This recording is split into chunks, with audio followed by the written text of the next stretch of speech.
All right, you guys, I am back with my finished canning session. All right, family, so remember to always practice safety. Before you open up your canner, make sure your if you're using the Presto, make sure your little nipple thing is down. That means your pressure is out of your can. Always be very, very careful. Allow your canner to cool down. Do not open it if your little pressure nibble is up. I hate to say that, but y'all know exactly what I'm talking about. So always remove your weight, put it to the side, because your weight could get lost easily like mine did. And I did not show the whole process of me canning because most of you guys are familiar with canning. It was more of how to make. So when you are pressure canning, make sure you follow all your instructions to your canner. All right, make sure you're using your proper weights. Make sure you are following them directions. So usually when I can in my pressure canner, which is the Presto, I wait 15 minutes for the steam to come out. Once I see that steam coming out, I set my timer for 15 minutes.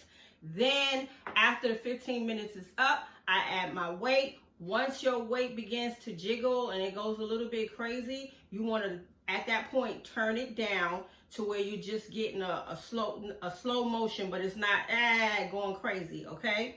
And you want to pressure can your soups at what you call it, an hour and a half, okay?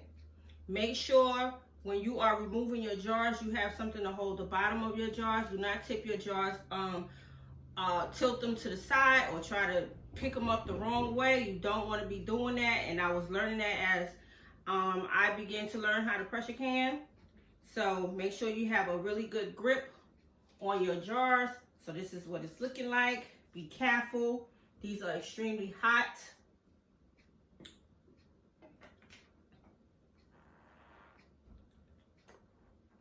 And my son actually took one of the jars with him to work, and he ate some of the leftovers in the bowl, and he said it was delicious. And yes, it was delicious because I tried some myself.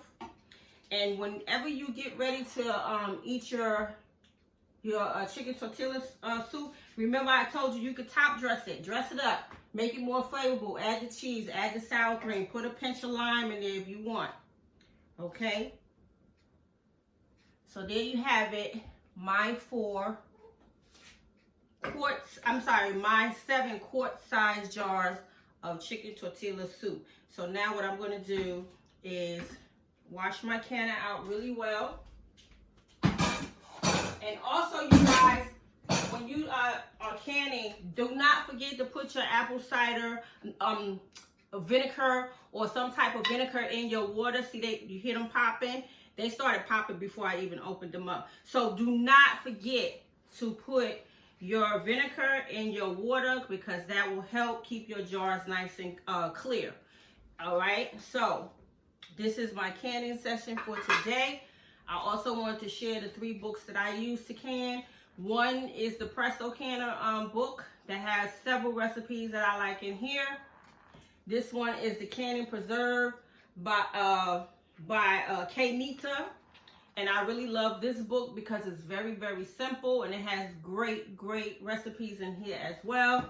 And this one here, Canning and Preserve American Living by Linda Ferrari. Love this book. This book has so many types of butters and jams and jellies. I just love this book. So this book is excellent if you're really into preserving your jellies and your jams, your fruits. All right, you guys, so I just wanted to share that with you all.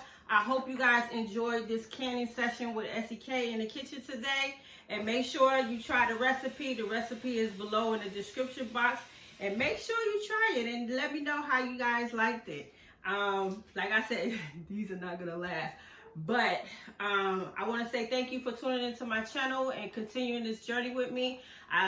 I really appreciate all you guys, and always thank you so much for tuning in. And SEK the Homesteader will see you guys on the next video. I don't know what it's going to be. It may be cooking, it may be crafting, it may be pressure canning. I have no idea. It may be harvesting. So you guys just stay tuned to the next episode. All right, you guys. Thank you. Peace.